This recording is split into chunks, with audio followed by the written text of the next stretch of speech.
Hey, everybody, welcome back to a brand new episode of Believe in the Jaguars right here on the Believe Podcast Network. My name is Phil Smith, a.k.a. Phil the Filipino. And of course, I am joined by my co-host, Mr. James Johnson, the managing editor of the Jaguars Wire via USA Today. And Jay, when the week started, we were a little worried, but I think things turned around pretty quickly when it comes to free agency. So this, of course, is one of our favorite times of the year. And the Jaguars were a little uncharacteristically active compared to years past. And I can tell you, I mean, I'm sure you, from a journalistic standpoint, was very excited. There was plenty to write about this week. Yeah, man, it was crazy those first 2 days. And shout outs to Tyler again. I think me and Tyler on the first 2 days of the tampering period, I counted. I think we wrote 22 articles like in the span of 2 days, something like that. It was crazy, man. Most of them were just like us announcing, like, hey, they signed this person. We didn't even get into the meat and potatoes of it. But yeah, man, it was a fun time, kept me busy. And at the same time, it alleviates the pressure as well, because it was a highly anticipated moment, obviously, for the fans. And we'll talk about how the process exactly went. But overall, the Jacksonville Jaguars got better. I guess they had no choice but to get better. They were 1-15, right? But we'll talk about that and how it all unfolded. And yeah, man, glad to be back. Appreciate all the support as usual from everybody out there. And yeah, man, can't wait to talk some football, some new additions to the Jags roster. Absolutely. There's so much to get into in terms of the last few days here, Jay. And yeah, it was, again, very exciting. I think a lot of people, and we'll talk about this here and we'll expand on it in just a moment. I think a lot of people were getting kind of worried on day one. Of course, you and I threw out some names a couple of weeks ago, and 0 for 7 on that, by the way. We brought up 7 names, 0 for 7. And that's just kind of the nature of journalism. Jay will tell you that. And definitely the nature of, kind of predicting what's going to happen in the world of sports. It's pretty much impossible to do. So, but I definitely think we ended up with a really, really good haul. And there's still some names out there that could pop up that we'll be discussing here in future days. But we want to talk about who has been added to the team thus far, which we'll get to in just a moment. Before we begin, I want to thank everybody for listening that's went over to Apple Podcasts and left a 5-star review. Thank you so much. It is one of the best ways to support the show. So if you are enjoying us and you are listening on an Apple device, head on over to that purple icon and leave that 5-star review. Let us know, why you enjoy the show. Heck, even just let us know why you're a Jaguar fan or how long you've been a Jaguar fan. We'd love to read those comments as well. Along with Apple Podcasts, we're also on Spotify, Google Play, Stitcher, Luminary, and TuneIn. You can, of course, find us at Believe.com and at Believe Podcast on Instagram and Twitter. We're part of that awesome Believe library. You can tweet the show at Believe in Jags Pod. You can find myself at Phil the Filipino, Filipino, and James is over at SportsGrind_Don.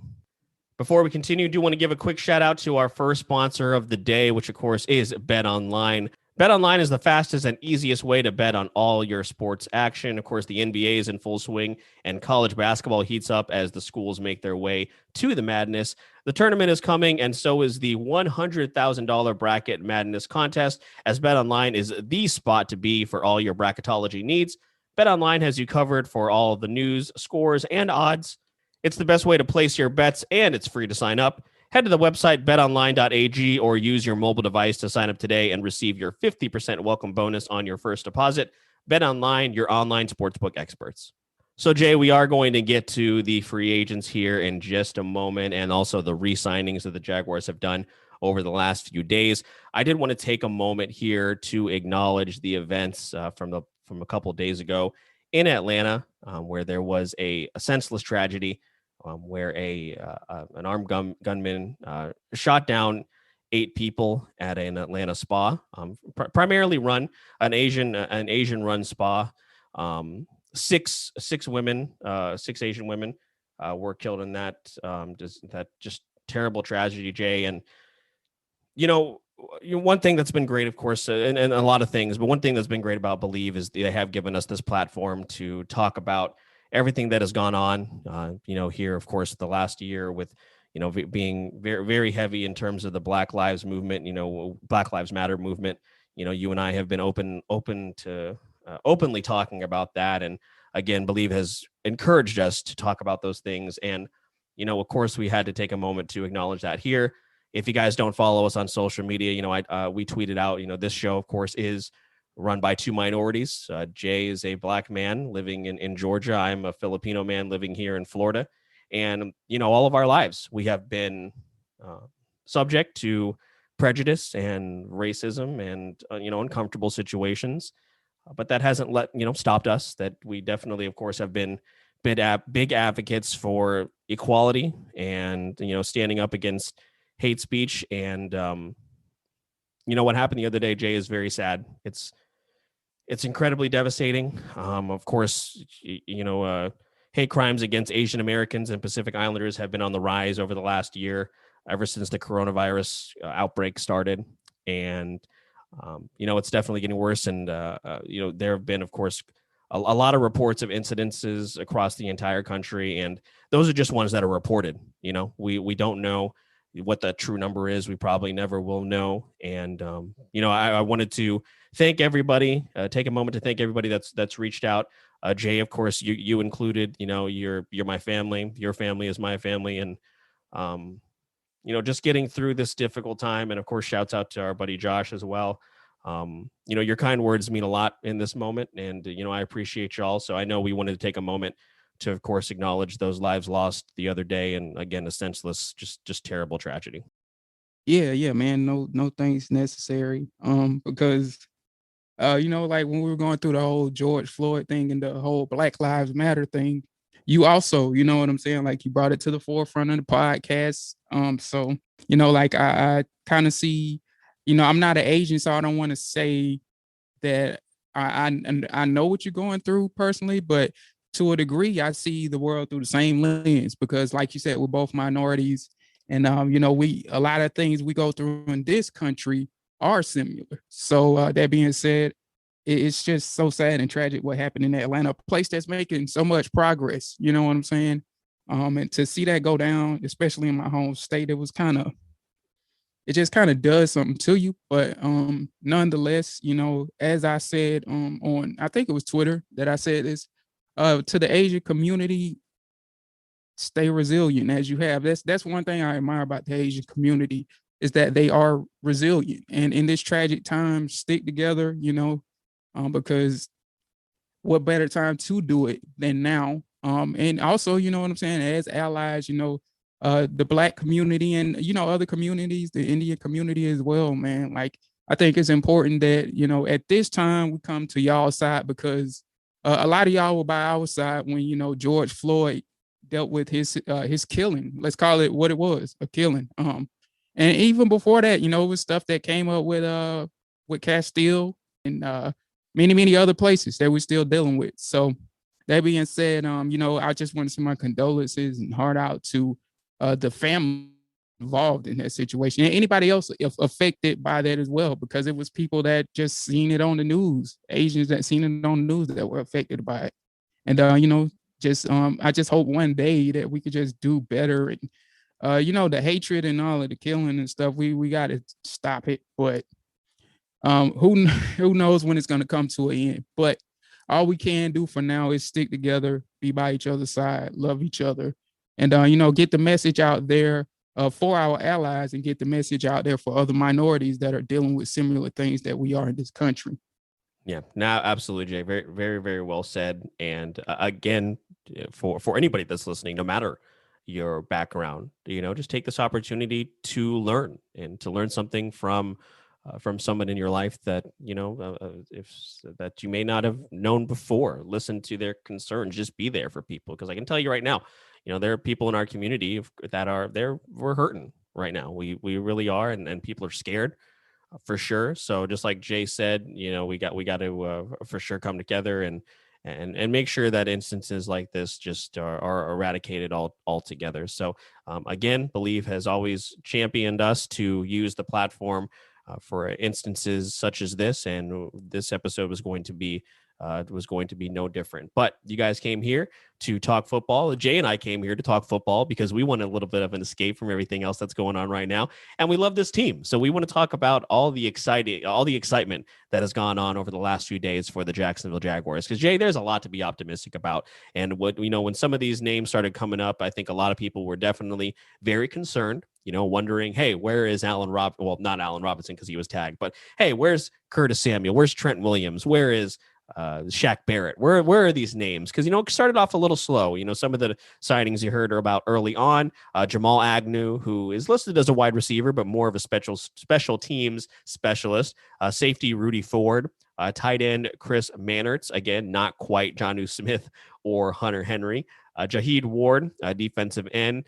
Defensive lineman Roy Robertson Harris from the Chicago Bears, who I don't know if you saw over on the Jaguars Instagram page, Jay. His son stole the press conference. That kid is adorable, and his name I think is Jax, which I think is pretty awesome. Those were some of the day one signings. We also re-signed, Tyler Shatley, Trey Herndon, DeJuan Smoot, which I was very excited about. We've been big fans of him for quite a while. So those were some of the day one signings, Jay. We'll get to day two here in just a moment. But, early on, just kind of walk us through your mindset because, I think in our group chat, we were getting a little worried and wondering where some of those bigger names were. So what were your thoughts come the end of day one? Yeah, in terms of day one, like when day one had wrapped up, I hadn't started to worry at that point because I went into free agency thinking, I put myself in the mindset of if they don't sign like a big name in the first day, it's not really the end of the world because it could be a slow process, which we saw it was kind of a slow process with the receivers in particular. So, but for me, I was looking at it through the lens of it could be a slow process in general, all positions. So that being said, like I didn't really panic after day one, but when day one occurred and then it started off slow, I know we started the day getting Sidney Jones back, which that was fine and dandy. But I think what it was is like not just me and you, but just the whole timeline, the whole fan base. We saw that, it was guys getting checked off the list on that second day, one by one. It's like, oh man, like what were the Jazz doing?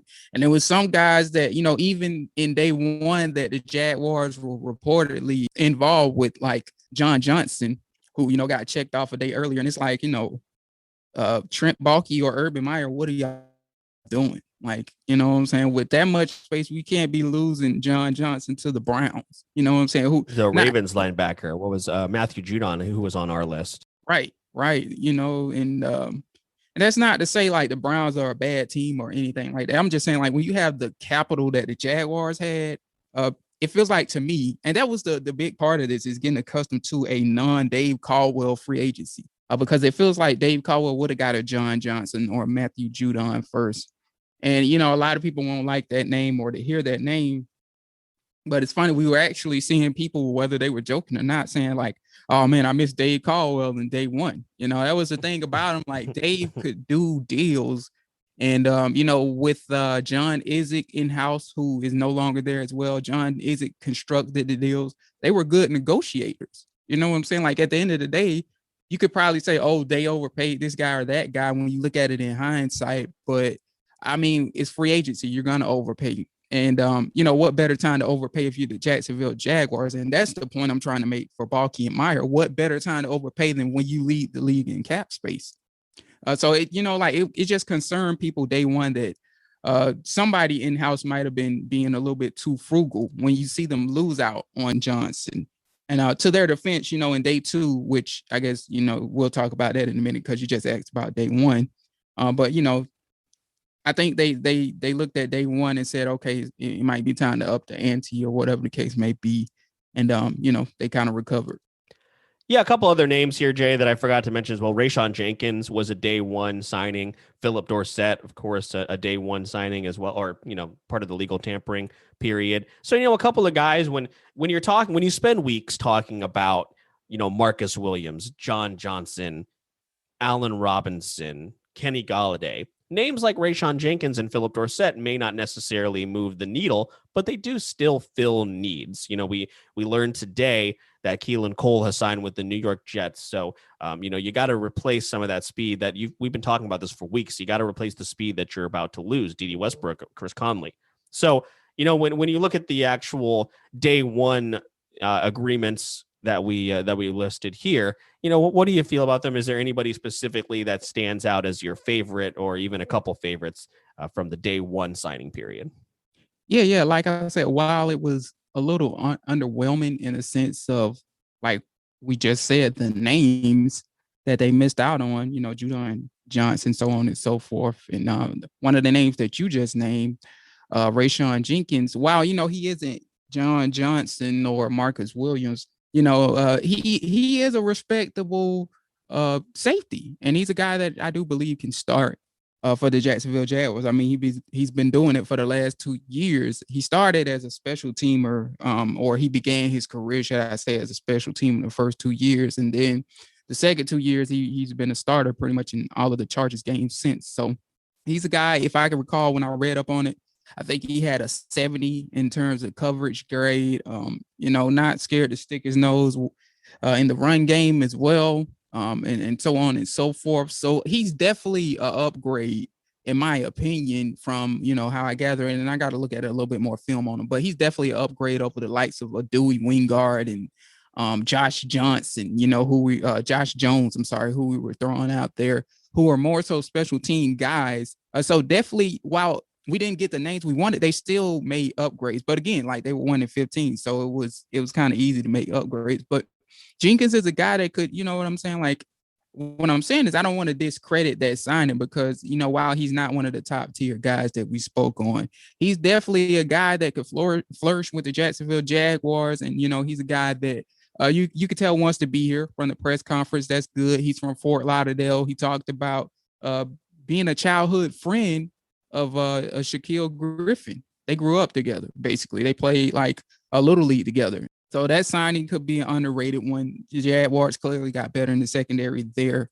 Then the one that I really liked on the day, kind of underrated signing, and this is a guy that I had actually in the back of my mind as a guy the Jaguars would get, but I never really talked about it on the podcast. I had it in my notes to study him. I put that out on Twitter that I had it in my notes to look at him and study him. But the Roy Robertson Harris deal was one that I liked as well. Not just like, I'm not just talking about like the structure or the actual numbers of the deal, but just the aspect of adding him into the equation, because in this 34, the Jaguars are going to need a defensive end. Like that was a big thing we talked about before this podcast and other podcasts.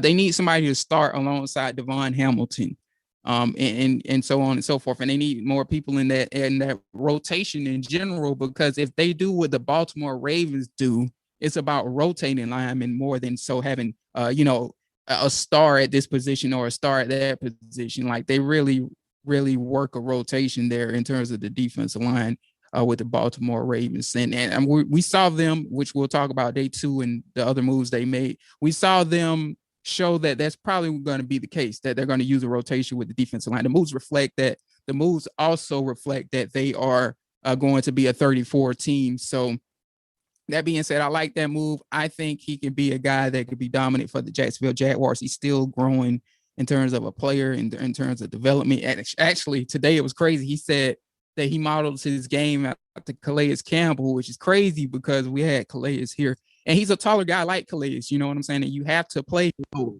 Yeah, you got to play low when you're that size and that height. And you got to protect your legs, you got to protect your knees and so on and so forth. And you got to use your length to your advantage. And, like I've always been fascinated with those type of players that, the long, lanky, linear type of players and how they play. So he'll be interesting to watch for me. I think he'll be solid alongside Devon Hamilton and the rest of the guys the Jaguars have added. And for me, those were the two. And Philip Dorsett also, I don't know if you saw the tweet, Phil, but I put it out there that Philip Dorsett, with my own 2 eyes, when you're talking about a 15-yard radius, like being up close to a player, with my own 2 eyes, Philip Dorsett is the fastest person I ever seen run on a football field. And I saw him at the Senior Bowl. I think that was 2015. I think, good Lord. Shout out to my man, Nick. Shout out to me and Nick were there for that Senior Bowl. But yeah, man, like he runs like a gazelle. Now, does that translate to success? Obviously it hasn't. Does that translate to him being a star for this team or whatever the case it may be? Or does that even translate to him making the team? He might not even make the team. But what I'm saying is he does fit the criteria of an Urban Meyer player with that speed. And he's a guy that, like we said, they need to replace the speed. He could replace the speed. Some people say he has questionable hands. We'll see. we'll see if the Jaguars can tap into his potential. And he, you know what I'm saying? I know he's like 29 or something right now, but they get more out of him than the previous teams before them can get or have gotten out of him. Yeah, you can't coach speed, right? That's the old saying when it comes to those guys. So while I wasn't necessarily high on it, and of course at the time I had wondered if it meant that they were, kind of out of the Curtis Samuel sweepstakes, which of course he ended up signing with the Washington football team. I do want to speak on Roy Robertson Harris here really quick, Jay, because that's definitely one that I'm very excited about. A former undrafted guy, right? Which is so, anytime you see a story like that, 3 years, 24.4 million, 14 million in guarantees for a guy that went undrafted.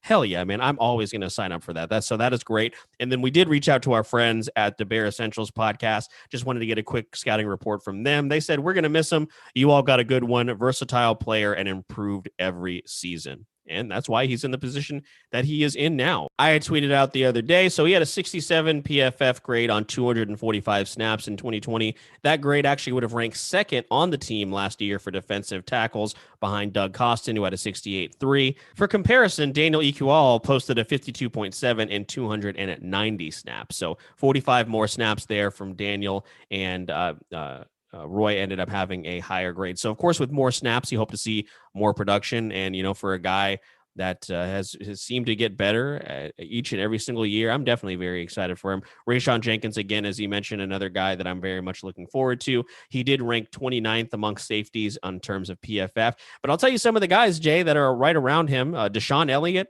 Chuck Clark, Jordan Whitehead, Micah Hyde, Terrell Edmonds, Jordan Poyer. So a lot of really, really solid players right around where Rayshawn Jenkins ended up with his 68.9 grade for PFF. So, I definitely think he's a really, really talented guy, and I'm excited to see what he brings to the table. Let's move to day 2, though, because that's when things started to get exciting. We finally, I think, I tweeted this out. The attitude of Jaguar Twitter did a complete 180 in a very short amount of time, right? So it started off where we extended cornerback Sidney Jones, which of course we were all very excited about. He definitely earned a spot back here on the team as CJ Henderson's running mate, but we're going to add to that here in just a moment. And then we heard about the signing of Tyson Alualu. Remember that guy? We re-signed Tyson, coming back home to where it all started after having a very, very successful stint in Pittsburgh. Jay, this was one of the most exciting things for me as far as the signings go, because just as far as a locker room fit, man, and the culture that they're going to try and rebuild here in Jacksonville, I think is just awesome. Pairing him up with, of course, having him tutor and be able to teach Devon Hamilton, Doug Costin, Roy Robertson Harris, I think is going to be absolutely awesome.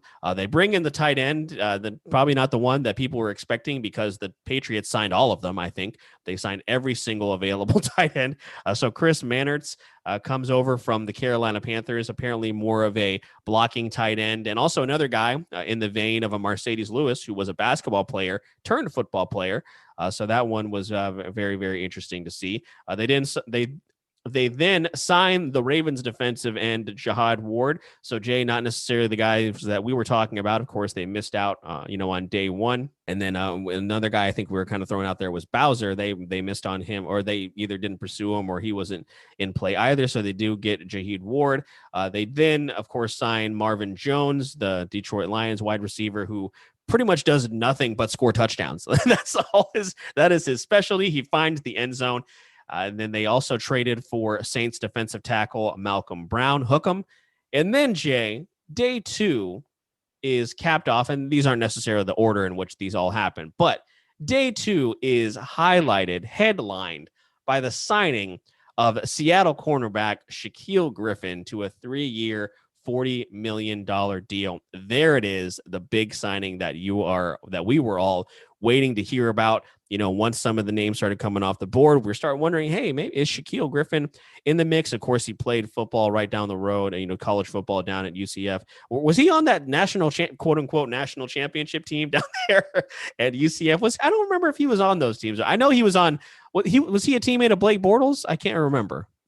So yeah, he was there in 2017, or he was drafted in the 2017 draft. So looking back at it, I think so. I would assume he was there since like 2013. So he was there through the entirety of Blake Bortles' career too. So they played together.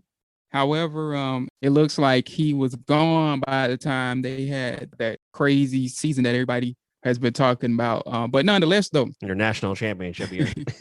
but yeah, nonetheless, though, I mean, it was a good get. But anything that you wanted to continue on with?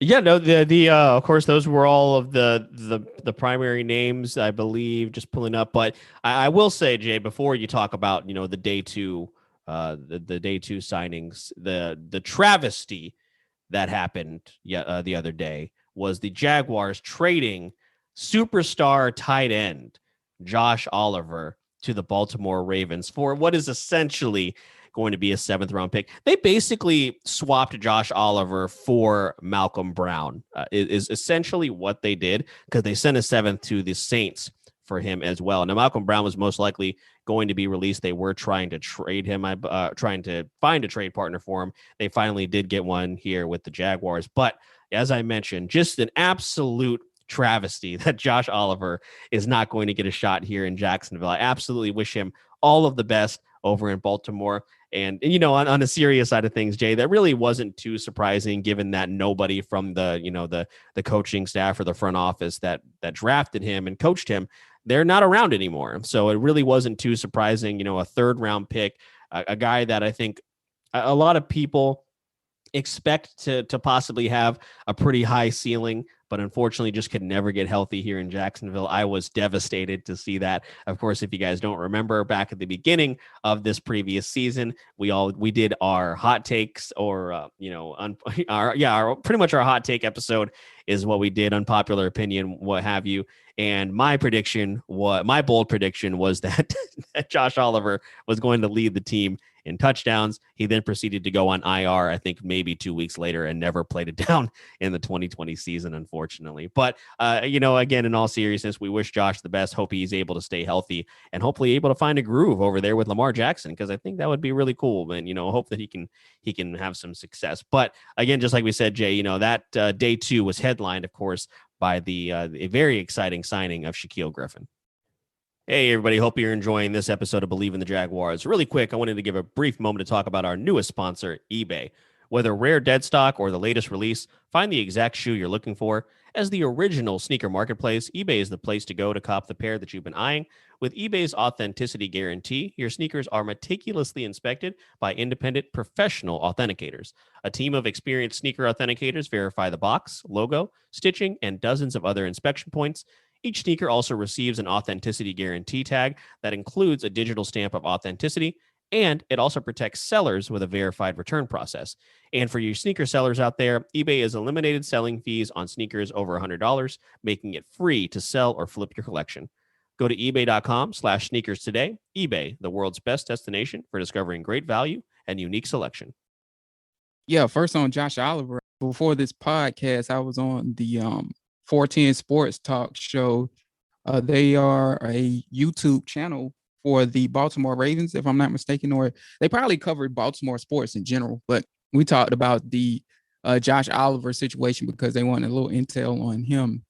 And yeah, man, it's just a shame we never got to see him, take the field for a significant amount of time. It was kind of weird because, when you think about Urban Meyer and what he wants, you think about athletic receivers. You think about, what I'm saying, like Kyle Pitts, like athletes, not saying that they're the same player. So you kind of felt like they might keep him, you know what I'm saying? Like nobody saw them trading him, but I guess, like you said, no ties to the front office here. I mean, Balky was here last year, but like no core ties to him. No ties to Urban Meyer, no ties to the tight end coach. So maybe, and I think it's weird too, because the way it's worded, how I gathered it, the Jaguars would only get a pick if he makes the team too. That's weird. So that makes me believe that maybe Josh Oliver wanted a change of scenery. And the Jaguars were just like, okay, if you don't want to be here, we're not going to hold you hostage. We'll see if we can find somebody. And, they found somebody. But, yeah, I found that interesting because, it's a chance that Jaguars might not get anything for the trade, which is you hardly kind of see that, which is weird in itself. But I think you may have to like the Jags' chances to get a pick back from that, because the Ravens do good with manufacturing tight ends.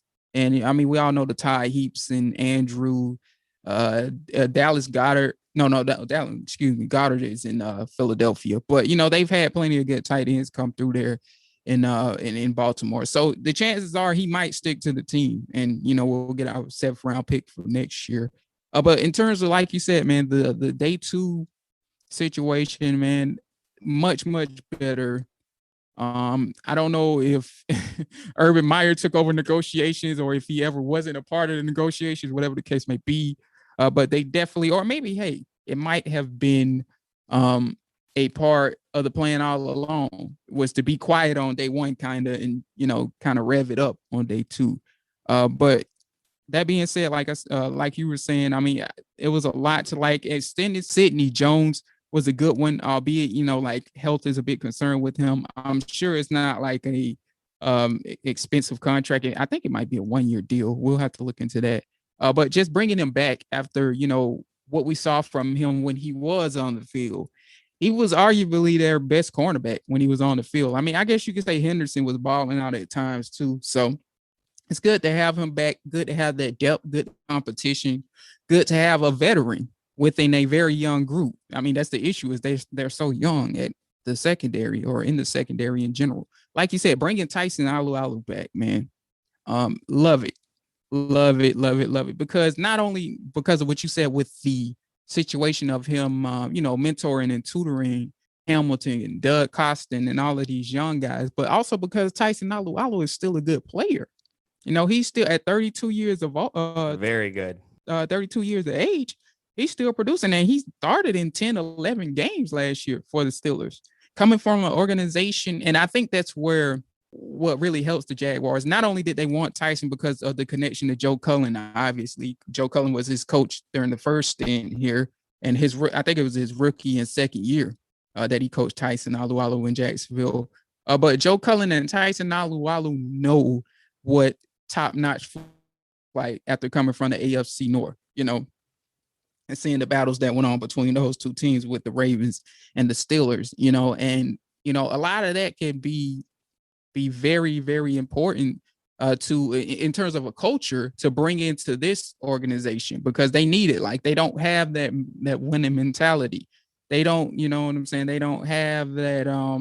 They don't quite play with that. I don't want to say they don't play with that physical edge, but they could be a little bit more physical, like they are in that division. So love that addition. It was yeah, sorry, not to cut you off either. Too, look at some of these signings and people that they brought in, and the teams that they were on too. Right, Shaq Griffin and Carlos Hyde, Seattle Seahawks, tons of course, experience being a part of a winning organization there. Like you said, Tyson Alualu, Pittsburgh Steelers, Malcolm Brown, New Orleans Saints. These are guys, Philip Dorsett, Colts and Patriots, right? So these are guys that have been in winning organizations. And do you think that definitely played a role in terms of who they were targeting? They want to bring in, it's a brand new regime. Of course, this is the first time Urban's gone through this. Do you think they obviously targeted guys that were in regimes that have been very successful? Yeah, somewhat. I think a lot of it is, they wanted to bring in players that were familiar with the assistants more so. And they kind of spoke on that, familiarity with Cullen, who's coming from a Baltimore Ravens organization, who also, like you said, that happens to be a top-notch organization. Tyson coming from the Steelers, a good top-notch organization. So yeah, I think it more so had to do with the assistants on the team. But yeah, I think the Jaguars do look into stuff like that as well, in terms of the culture that these winning organizations had, and bringing in players from those winning organizations. And Urban Meyer has said that before in the offseason, that he admires the Baltimore Ravens defense, and he admires their organization and how they play. And I think he said he admires the Seattle Seahawks too, as well. He's kind of watched them from a distance as well too. So, or at least it's been reported that he really likes what they're building over there, and has been a just big on studying those organizations. So that being said, they got some guys out of those organizations, like you said, to bring into this situation. I mean, the team is 1-15. We need more people with the mindset of those guys. But just kind of continuing on throughout the day, the Shaquille Griffin signing, love it. You know, you bringing in a guy that I wrote about it not too long ago, learned from Richard Sherman. He was a rookie within the Legion of Boom. It was Cam Chancellor, Richard Sherman, and Earl Thomas still there. I think Sherman and Chancellor were on IR, but still, he was in the same locker room with those guys and so on and so forth. So, I mean, he talked about it today. Like he was like he was. It was nerve wracking, was his words, to walk into that locker room and be, I guess you could say, a part of the Legion of Boom or learn from the Legion of Boom. Now, 5 or so years later, 4 years or whatever the case may be later, and now he's walking into a locker room where he's the guy. And people are going to be looking up to him. It's the CJ Henderson's looking up to him. Even some of the guys that's already been on the team before Henderson, Winger, so on and so forth. That's what they needed. Herndon. Yeah, Herndon. They needed that. They needed that guy in terms of somebody who has seen playoff success, that has been a part of a winning culture, that's also learned from winning coaches. Your Pete Carrolls of the world, your John Harbaughs of the world. So here we are. Solid day overall. And this is the day, when we look back at it in terms of free agency, this is definitely the day that, if the Jaguars do accumulate a good season, whatever the case may be, this is the day we'll look back at and say they got significantly better, and they made strides towards becoming a better franchise. Yeah, Jay, and you make a good point when you talk about Tyson, who is, like you said, still producing. While you were talking, I wanted to pull up the PFF grades for the top interior defenders of 2020, and I'm scrolling through this list, and I'm like, where is he? You know why I couldn't find him, Jay? He's number 9. He is 9th on the list. He is high. I was so disrespectful to Tyson. I thought he was going to be somewhere in the 20s. He's number 9. Now, granted, this is on, he had a 86.6 PFF grade defensively. Now, granted, that's 496 snaps, but like you said, he definitely got some quality starts in there. That's still more snaps than some of the other guys that are ahead of him, which are Shelby Harris, Vita Vea, Mario Edwards Jr. So he has more snaps than some of the guys that are ahead of him on this list.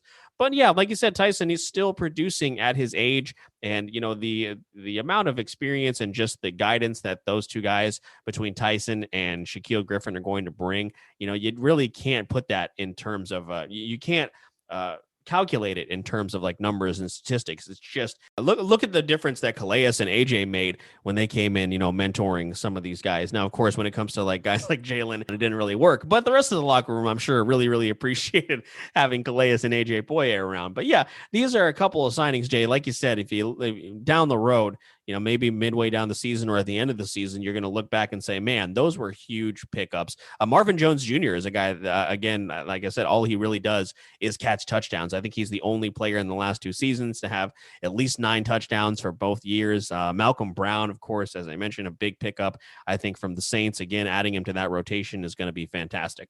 Yeah, I didn't even get to touch on Marvin Jones, a little bit, but he's been going under the radar over there in Detroit for quite some time. And I think I had looked up his stats. He had, in the article I put, it was upwards of 35 or 34 touchdowns. And since he's he's been there. All he does, man. So like that's a huge get. While they didn't get like, a Curtis Samuel or whatever the case may be. Make no mistake about it. Again, kind of like what I said about Jenkins, is adding him into this receiving core with a DJ Chark. That's kind of what they need. They need that veteran over the age of 30, because at times they look like, when you look at it on film, it looks like DJ Chark was pressing, and it looked like DJ Chark was trying to figure out the answers, and just nobody could provide the answers for him. Well, now you got a veteran that's been there, done that. A veteran that went to a renowned college in California as well, so he's seen some success there as well, so that helps. While the Jacksonville Jaguars did lose Cole, and while what I'm saying, they have about 4 guys you could say will make the team in terms of that receiver spot, Jones included. They still probably end up, I would say in the draft, probably end up drafting the guy to add to their receiving core.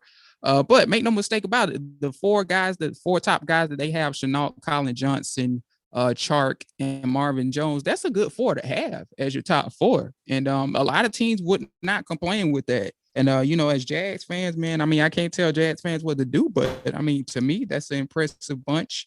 And it's gonna be interesting to see like that last piece or two that they add with that, whether it's through free agency or whether it's through the draft, because Kenny Galladay is still out there, by the way. But he's visiting the Giants, and I don't know if they're gonna let him out the building. They might like put burglar bars around the around the. They're gonna pull a Blake Griffin and Chris Paul when DeAndre Jordan tried to leave for the Mavericks. I still remember that. Yeah, man. I don't know.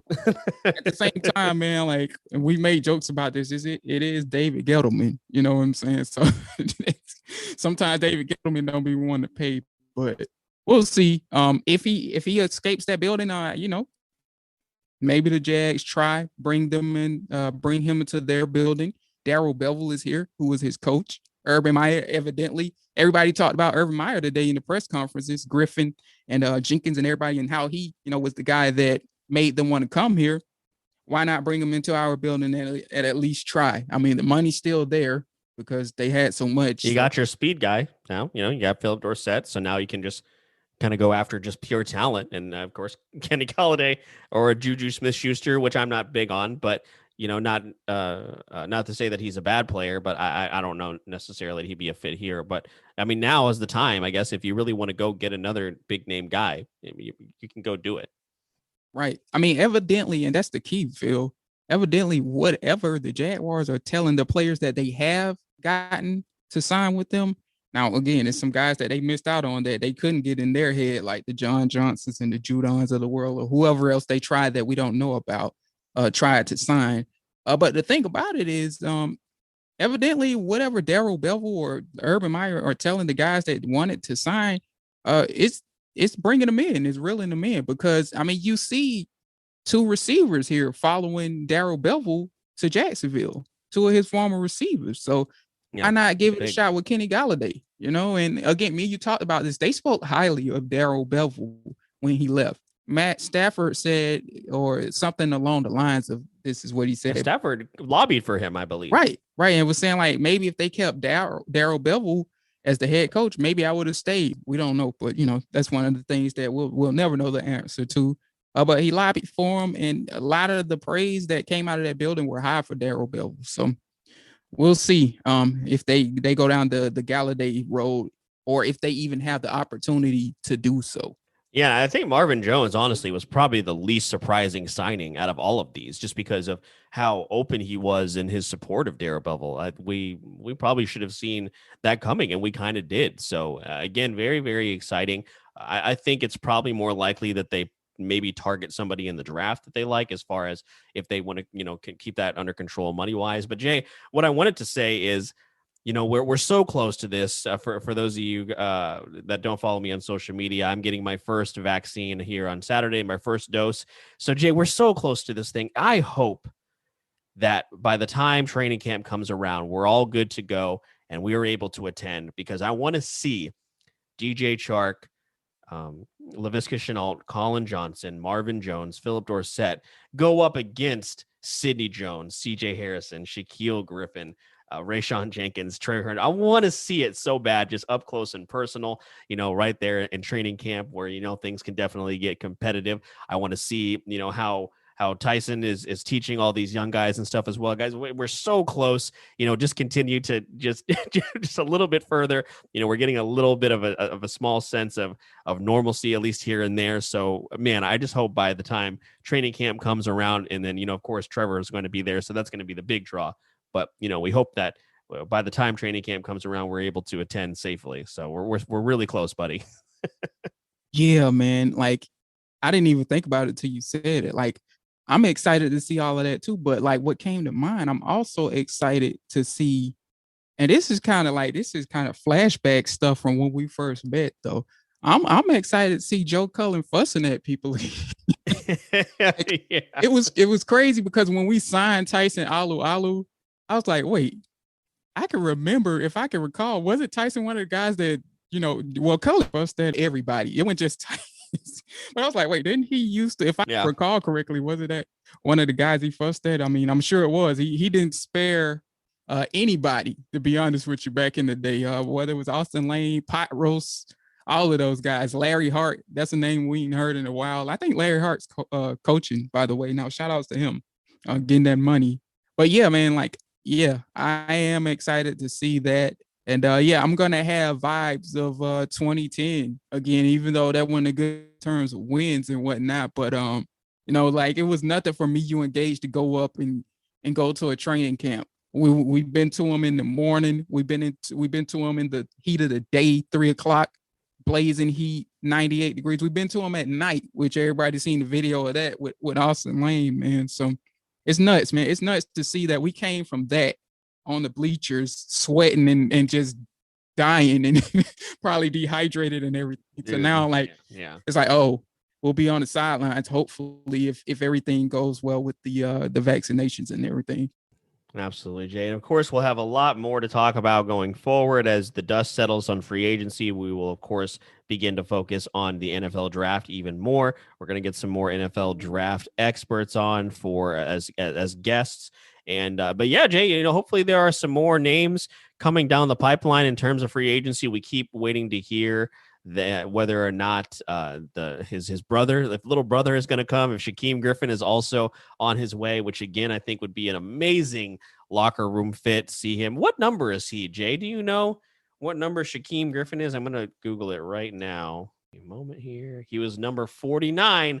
So that 40 gang is going to be strong if he gets to keep that number, man, lining up with Show and of course Miles Jack, Caleb Vaughn, Josh Allen. Bro, we're going to have to get those t-shirts made before someone else does it. So, maybe Shaquem Griffin is down is his name is coming down the line. With the way that this podcast goes, Jay, it's going to be announced, the minute that we upload this episode. So there, of course, is going to be an influx of signings as soon as we put that up, because that's just the nature of the business, as we've talked about each and every single week. But Jay, is there anything else you want to discuss in terms of this free agency class before we get out of here for the week? Yeah, well, it's not necessarily Jags related, but I just got this notification that Allen Robinson signed the franchise tag, and that's a little early. Yeah, I see it too. Interesting. Yeah, I just thought he would kind of take his time signing it if he did. Wants to play with Andy Dalton, or maybe he knows something about Russell Wilson. Who knows? Or maybe he knows he's going to get traded. To whom is the big question, right? He didn't want to follow. He didn't want to follow Mitchell Trubisky to Buffalo. I don't know. That's weird. God, could you imagine Allen Robinson in Buffalo? I would not want to. I would not want to see that. Really quick, just to kind of get off on a tangent. Mitchell, that is the perfect spot for Mitchell Trubisky, by the way. He's not as good as Josh Allen, but it allows them to kind of run the same offense if something happens to Josh Allen. So that's a good signing. I think it's a good signing for them. As far as also quarterbacks, Jay, we didn't get to mention this. Jaguar legend Mike Glennon is on his way to the New York Giants. We shout out to Mike for his role in helping us secure the number 1 overall pick and what is hopefully going to be and expected to be Trevor Lawrence. So Mike, Godspeed, and we hope that you have all the success in the world now that you didn't have any success here in Jacksonville. We really appreciate that, buddy. Yeah, man. I think what the Jaguars need to do, and again, not to get off the topic here, what the Jaguars need to do is what the Green Bay Packers have done. I think the Kansas City Chiefs got this too, but they have a Hall of Fame area in their stadiums dedicated to Hall of Fame players and Hall of Fame moments and so on and so forth. We need a Hall of Fame area in our stadium, or put it in the new facility that Urban Meyer's getting. And we need Mike Glennon in there. We need Frank Gore in there. We need Sam Darnold in there for the part that they played in turning this franchise around and getting us the number 1 overall pick. Carve out a section for all 3 of those names that I just talked about. Just put the Jets, Because look, man, the Jets changed me and your life. They changed the life of Jags fans. Hey, we're forever grateful, whether they like it or not. Well, I was going to say they definitely don't like it. They keep coming at us over on Twitter, but I'll just sit here and laugh in Trevor Lawrence. So you guys can say whatever you want and have fun with Zach Wilson or whatever it is that you're gonna, right. Whatever it is that you are going to do. One really quick before we get out of here, Jay, just to kind of have a little fun. What do you think has been the best signing just in the league in general? To kind of put you on the spot here. What do you think has been the best fit for anybody that's going to any team? Yeah, I would say Henry Njoku going to Bill Belichick, because the reason why I say that is because we all grown accustomed to the Patriot way. And you know what I'm saying? Like at times they don't want to spend money, and you know, it's been times where they underpaid Tom Brady, you know what I'm saying, and stuff of that nature. Uh they came out swinging this time. And I think what it was, I said this on the timeline, they didn't take too kindly to losing. And they were like, look, man, we're gonna do some uncharacteristic stuff here because we hated losing so much. We're gonna spend money, and we're gonna throw all of this money at Jonnu Smith, who they got. They actually, if I can recall, the Hunter Henry deal is a little bit more friendly and more of a good deal financially too, not just what they got in a player. But look, man, like we've grown to hate the Patriots for a long time, but with Cam Newton there, and me seeing them actually spending money to help him spoke volumes. Like, and not for a change, like people actually want to watch the Patriots and be happy about them winning, which is weird. Yeah. That's weird to say. But like you can't help but cheer for Cam. They retained him for a year. They got him some help. And while they did lose, what was it? They lost to Joe Thuney. But aside from that, like the additions they made, what they brought in, man, like it looks like they can be going back to the ways they, you know, remember the times where, and I know a lot of people don't like to mention his name, but Hernandez and Gronk, when they were together, it was a brief stint there. Whereas, you know, two young tight ends, they were kind of like a great duo. We're unstoppable. Yeah, they were like, but yeah, it didn't last long, of course, for, you know, for obvious reasons. But that being said, man, Cam Newton, excuse me, now has a plethora of weapons there, and they added some receivers too. Not necessarily like top tier receivers, but they added some receivers. I mean, maybe they keep N'Keal Harry. We'll see. There's been rumors of him getting traded, but if they keep him, who knows, man? The sky could be the limit for the Patriots, man. Unfortunately. Yeah, and I was reading, you know, they had set themselves up for that last year too. They were preparing to go into this free agency period and be very aggressive, and they definitely were. For me, you know, I'll go kind of in the trenches for sure. Joe Thuney, I think going to the Chiefs is really, really big, especially, of course, since they made the change as far as their tackles. Now, of course, Thuney is a guard, but, you know, in the interior of the line, they definitely strengthen up there. I definitely think as far as the move, you know, adding a guy of a talent like John Johnson is only going to make your team better. I don't necessarily believe in the Cleveland Browns as a franchise. You know, sorry, there's no Browns fans listening. Never mind. But, you know, I definitely think that's a good signing for them. And also, I think a low key one under the radar, Jay, could definitely be AJ Green going over to the Arizona Cardinals. You know, they, of course, pair that up with also they got JJ Watt. You know, they have some aging superstars on their team, but they also still have Kyler Murray and DeAndre Hopkins. So when you have those two guys, and then you add a guy like AJ Green, and then you also have a guy like a Larry Fitzgerald, who I think for all intents and purposes, we do expect to come back and for only Arizona. You know, that trio, you know, and what else, and everything else they bring to the locker room. We just talked about it with Tyson and Shaquille. You know, bringing in guys like that can only make your team better. So I think that's a low key, could definitely have a really, really big impact. And also Corey Linsley going to the Chargers and being that guy, that center for Justin Herbert. Ask Aaron Rodgers how important it's been to have Corey Linsley on his team, and he'll definitely sing his praises. So, Jay, that's pretty much it for this week's episode. You know, what do they have to look forward to, not only over on the Jaguars Wire, but also here in the podcast? And then we'll get out of here for the week. Yeah, just based off how the market is going, it looks like all of the potential big names are gone. So it's not going to really be any like splash signings unless, again, going back to what we were saying earlier, you know, Kenny Galladay somehow escapes over there in New York and gets out of the doors somehow. But if he does, you know, we'll monitor that, see if the Jaguars show interest. But I mean, like for the most part, it feels like the splash signings are over with, and you know, we'll continue to cover free agency, but you know, it won't be like any signings to come out of there or any news, should I say, that'll provide any pop. But it will be more so, with that being said, more so moving on to the NFL draft and who the Jaguars are interested in, who they're meeting with, so on and so forth. Because that's pretty much the next big event after free agency, and hopefully as they did in free agency, they continue to get better and show interest in some guys that they could really utilize on this roster. Absolutely, folks. So make sure you stay tuned to the Jaguars Wire, and we will keep you up to date on any new signings. Once again, if you are new to the show and you are enjoying it, head on over to Apple Podcasts and leave that 5-star review. Or if you've been listening for a while and you haven't gotten a chance to do that, that would be really, really helpful. We're also available on Spotify, Google Play, Stitcher, Luminary, and TuneIn. Of course, you can find us at Believe.com and at Believe Podcast as part of the awesome Believe Podcast library. You can tweet the show at Believe in Jags Pod. You can find myself at Phil the Filipino, FILIPINO, and Jay is over at SportsGrind_Don.